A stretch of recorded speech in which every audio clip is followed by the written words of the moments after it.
In the heart of Kano's bustling market, where voices rose like a never-ending song of trade and survival, a small girl moved quietly through the chaos. Her name was Amina, though few bothered to ask. To most traders, she was just another street child, barefoot, dust clinging to her faded dress, hair tied back with a piece of worn cloth. Yet behind those sharp brown eyes lay something extraordinary. While other children begged, Amina calculated, she solved arithmetic faster than calculators, and the traders, amused at first, soon realized she could tell who was cheating and who was fair. For scraps of bread or a leftover bowl of rice, she would check balances, tally debts, and even help arrange accounts.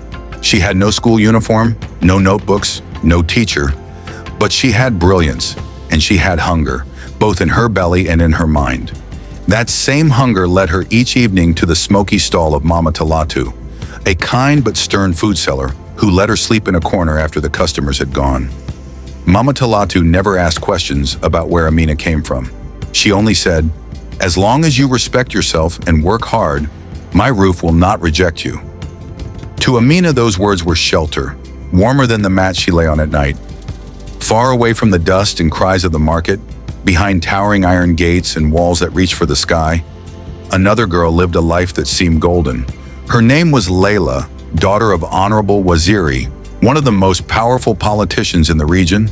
Her home was filled with chandeliers, marble floors, and the quiet footsteps of servants who obeyed without question. Yet inside Leila's heart lived a silence far heavier than luxury could erase.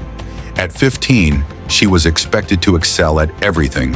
Her father demanded it, her school required it, and society assumed it. But Leila had a secret she could not share. The letters on a page danced and twisted whenever she tried to read. Words slipped away from her grasp, turning lessons into nightmares. Tutors came and went, each one whispering to her father that his daughter was lazy, distracted, or simply careless. Each time her father's anger grew, he called her failures a disgrace, a weakness unworthy of his name. Leila smiled when people looked at her. She wore fine dresses and spoke politely at events. But in the privacy of her room, she buried her face in pillows and wept. She envied the freedom of birds that perched on her window. She envied even the children on the streets who, though poor, did not live under the crushing weight of impossible expectations. Fate, in its mysterious weaving, had already begun stitching the threads that would bring these two lives together. One hot afternoon, Leila's car broke down near the market. The driver, flustered, stepped out to argue with a mechanic. Bored and restless, Leila wandered into the narrow streets of traders.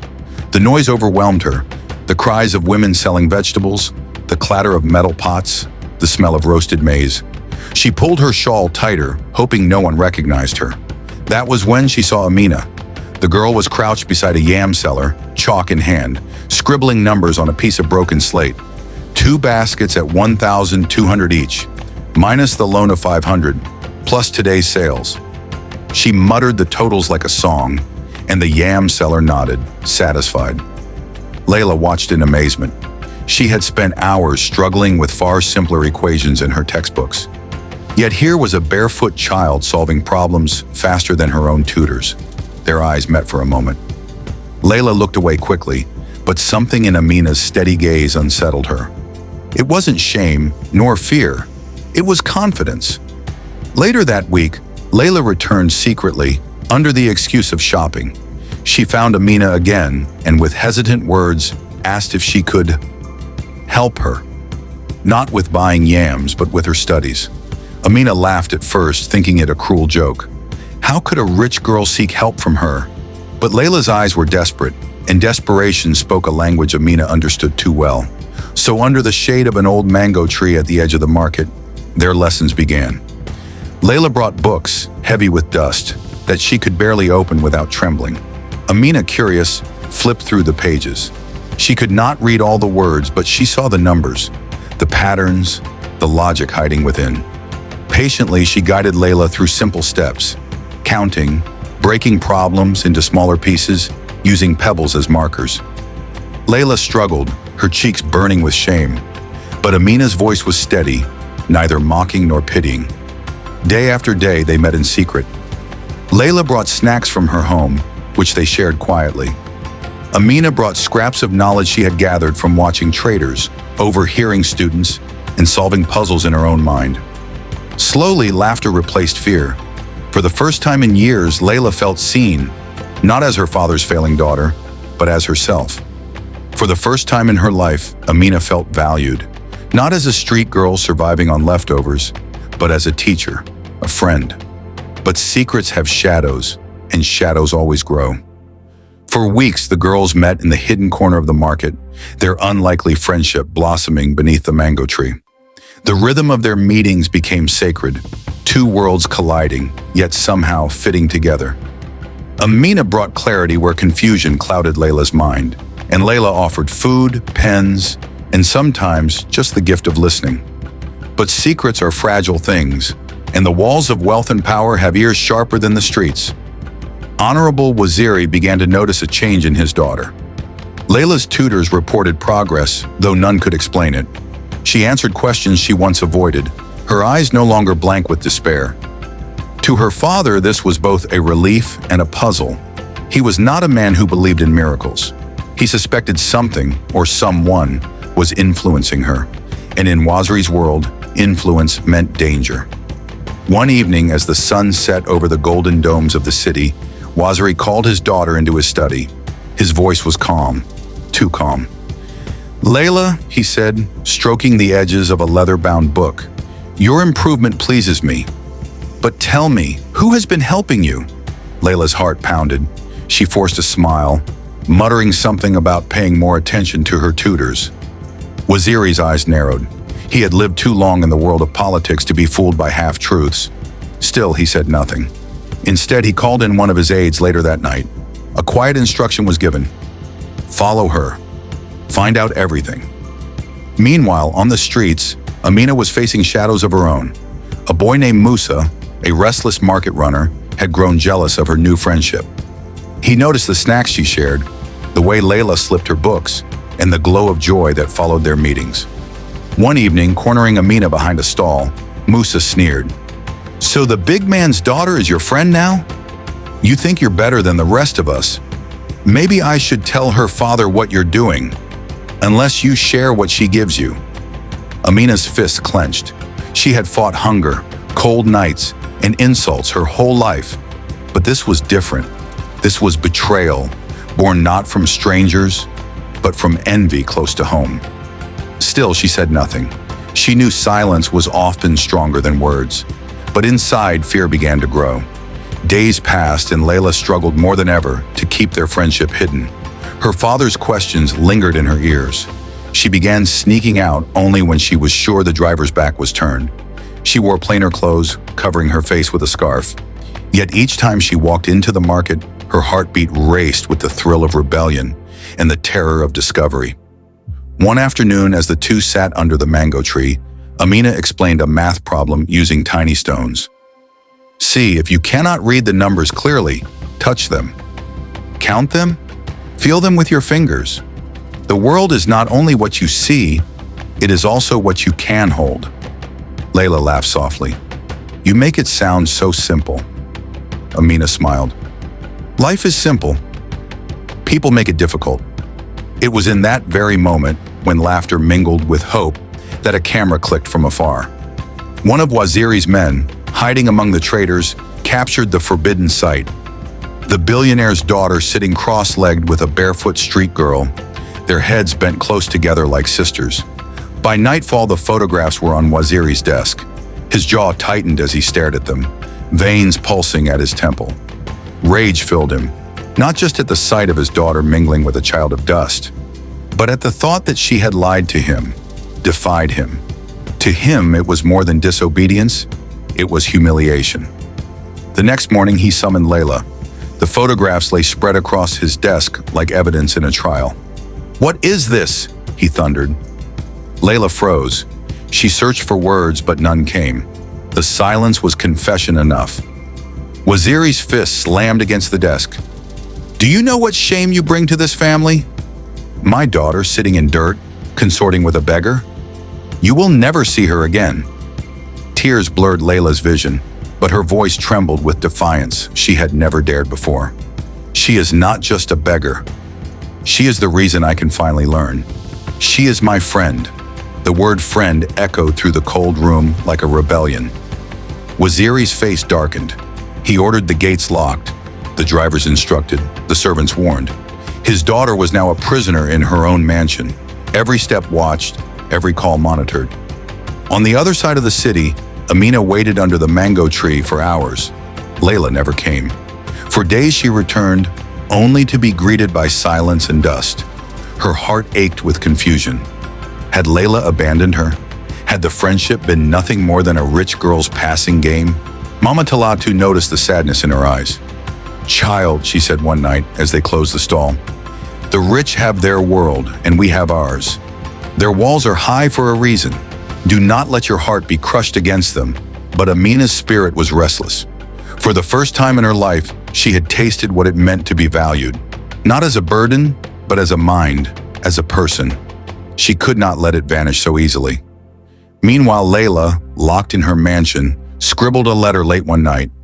Her handwriting was shaky, her words uneven, but her heart poured through the ink. She begged for forgiveness, begged Amina not to lose faith. She tucked the letter into the hands of a sympathetic maid, whispering instructions to deliver it at the market. When Amina unfolded the crumpled paper the next morning, her chest tightened. The words were jagged, but they carried hope. "I did not leave you.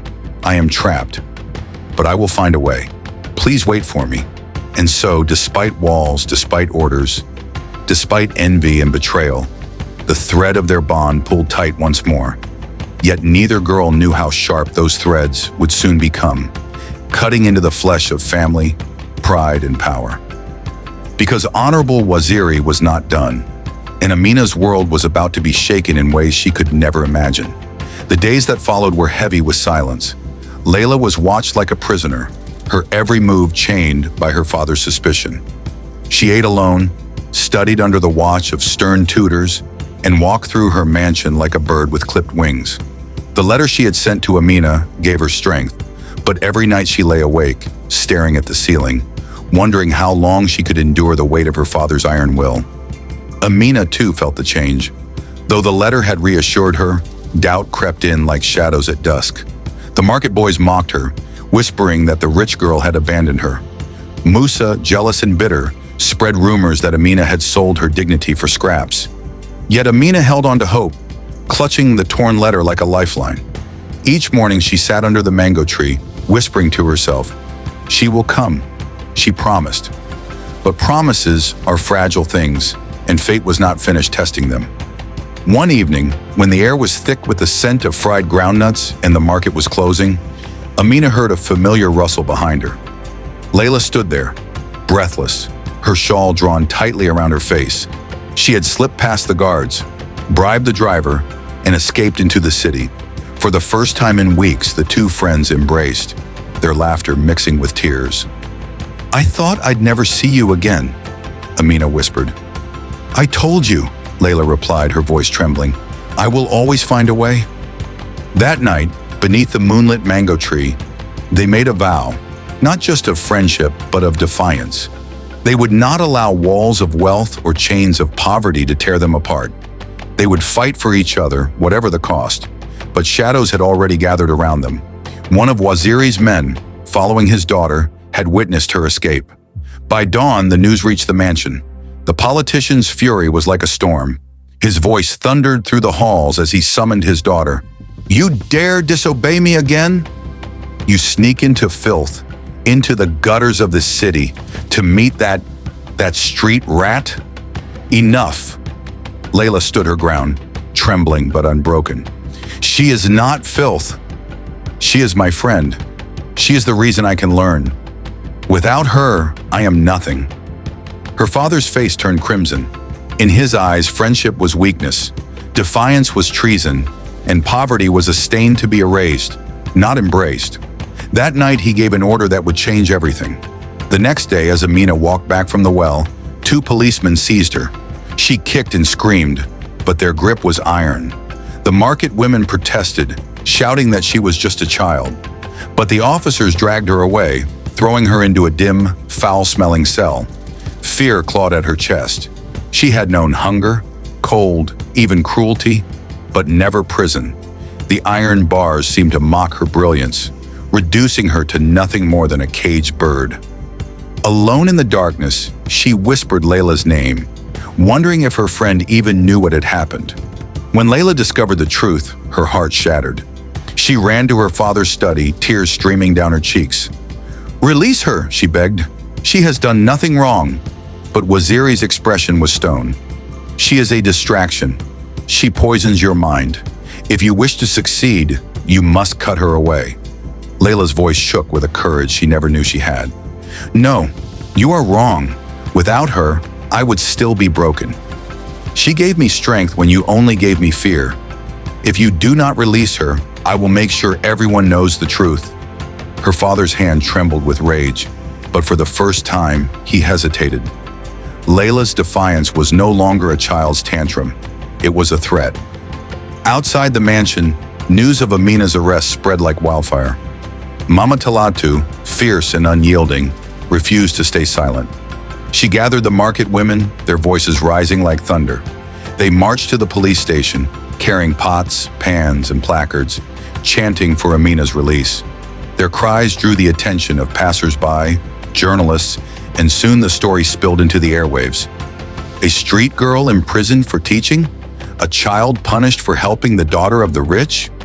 The question burned on every tongue. By evening, a crowd swelled outside the station, demanding justice. Amina, sitting in her cell, could hear the chants echoing through the walls. Her tears dried as hope flickered. For the first time in her life, people were fighting for her, not against her. Honorable Waziri watched the chaos unfold on the evening news. His face was a mask of fury, but beneath the anger stirred something deeper. Fear. Fear of public shame. Fear of losing control. Fear of a truth he had refused to admit, that his daughter's struggles were not weakness, and that the child he had scorned was the key to her strength. As the chants grew louder, Leila stood at the mansion gates, her voice rising above the crowd. "Release her," she cried, "or I will tell the world what you have done." Her courage, once buried under fear, now burned like fire. The people cheered her name, and in that moment, she was no longer just a politician's daughter. She was a voice for justice. Inside his study, Waziri's hand hovered over the phone. The weight of power pressed heavy on his shoulders. He could crush the protests, silence the voices, bury the truth. But when he closed his eyes, he saw his daughter's face, filled not with fear, but with strength he could no longer ignore. That night, after hours of silence, the order was given. The cell door creaked open, and Amina stumbled into the night air, free at last. The market women embraced her, their cheers shaking the streets, and though her body was weak, her eyes blazed with determination. But freedom came at a cost. The battle was not over. For though Amina was released, Honorable Waziri's pride was wounded, and a wounded pride is more dangerous than a locked door. The threads of tomorrow were tightening, pulling all of them toward a choice that would either weave a future of hope or tear everything apart. The night Amina was freed, the streets of Kano hummed with celebration. Market women clapped their hands, young boys drummed on empty tins, and even strangers embraced her as though she were their own child. For once, Amina was not invisible. For once, the city called her name with pride. But deep inside, she knew the battle was only beginning. The weight of Honorable Waziri's power loomed over her like a shadow. Freedom today did not guarantee freedom tomorrow. At the mansion, Leila waited anxiously by the window, her eyes red from sleepless nights. When the gates finally opened and she saw Amina standing there, thin and exhausted yet unbroken, she ran into her arms. For a long moment, the two clung to each other, their tears mingling. No words were needed. Their embrace was enough to declare that nothing, not walls, not prison, not prejudice, could tear their bond apart. But their reunion did not soften Waziri's heart. Instead, it hardened him further. He summoned Leila to his study once again, his voice cold as stone. "You have embarrassed this family," he said. "You have disgraced my name before the whole city. Do you understand what you have done?" Leila's hands shook, but her eyes met his without flinching. "No, Father. I have honored it, because what kind of honor is built on silence and fear? What kind of wealth is worth anything if it crushes others?" Her father's face darkened, but before he could speak, Amina stepped forward. She had been brought into the mansion reluctantly, under the watch of guards, but her voice was steady. "Sir," she said softly, "your daughter is not weak. She is not lazy. She is not a failure. She has something called dyslexia. It makes reading hard, but it does not make her less. She learns differently. That is all." The word hung in the air. Dyslexia, a name for the struggle that had haunted Leila for years. Waziri frowned, unsure whether to dismiss it or demand more. But something in Amina's tone, in her calm courage, pierced through his pride. He remembered all the nights he had shouted at his daughter, accusing her of carelessness. He remembered the disappointment in her eyes, the way she shrank under his voice. And now, for the first time, he wondered if he had been wrong. But pride is a heavy chain, and chains do not break easily. "Enough," he muttered, turning away. "This conversation is over." Yet outside his walls, the conversation was only beginning. The protests for Amina's release had sparked a wider debate. People began to ask, how many other children are like her? How many bright minds are silenced by poverty, by prejudice, by ignorance? Journalists sought interviews. Schools reached out. Activists demanded change. What had started as a secret friendship was now a story carried across radio stations and newspapers. A story too loud to ignore. Days later, under mounting pressure, Honorable Waziri called a press conference. He stood stiffly before cameras, his words measured, his pride still intact. But behind the formality was a shift, small but undeniable. "My daughter's struggles," he admitted, "have taught me lessons I did not expect. And the courage of one young girl has reminded me that education is not a privilege for the few, but a right for all." Gasps rippled through the crowd. Some doubted his sincerity, but others saw the cracks in his armor. For the first time, the man of power was bending, not out of weakness, but out of reluctant awakening. From that day forward, a new program was announced. Scholarships for street children, literacy support for those with learning challenges, and resources for schools long neglected. And though many knew it was born from pressure, not pure will, the impact was real. Doors that had long been locked began to open. Amina was the first recipient of the scholarship. She entered school with trembling steps, clutching her new uniform as though it were a second skin. The classroom smelled of chalk and hope. For the first time, she sat at a desk of her own, a notebook waiting for her words. Leila walked beside her, no longer ashamed of her struggles. She learned at her own pace with teachers who now understood her condition. She was not weak, not broken. She was simply different, and in that difference lay her strength. Their friendship, once a secret hidden under a mango tree, became a symbol whispered across the city. People spoke of the street girl and the politician's daughter who defied walls of class and prejudice. They spoke of how one moment, one friendship, could unravel chains of ignorance and weave a new future. Mama Talatu, watching from her food stall, often smiled when she saw Amina pass by in her uniform. "You see, child," she would say, "knowledge is a seed. Once it finds soil, it grows, and no wall, no gate, no prison can stop its roots." Years later, when the girls were older, they stood again beneath the mango tree. Its branches stretched wider, its roots deeper, just like them. The market still buzzed, traders still shouted, but the world around them had changed. Leila looked at her friend, her eyes filled with gratitude. "Do you think we were meant to meet that day?" she asked. Amina smiled. "The world weaves its threads. Some break, some hold." Ours held, and as the evening sun dipped low, painting the sky in hues of gold, the two girls, once divided by walls of wealth and streets of dust, walked side by side into a tomorrow they had stitched together, not just for themselves, but for every child who dared to dream. Thank you for watching City Stories, where every tale inspires, teaches, and entertains. If you enjoyed this story, don't leave without hitting subscribe and turning on the bell so you never miss the next one. Share it with friends and let's keep growing a community built on the power of stories.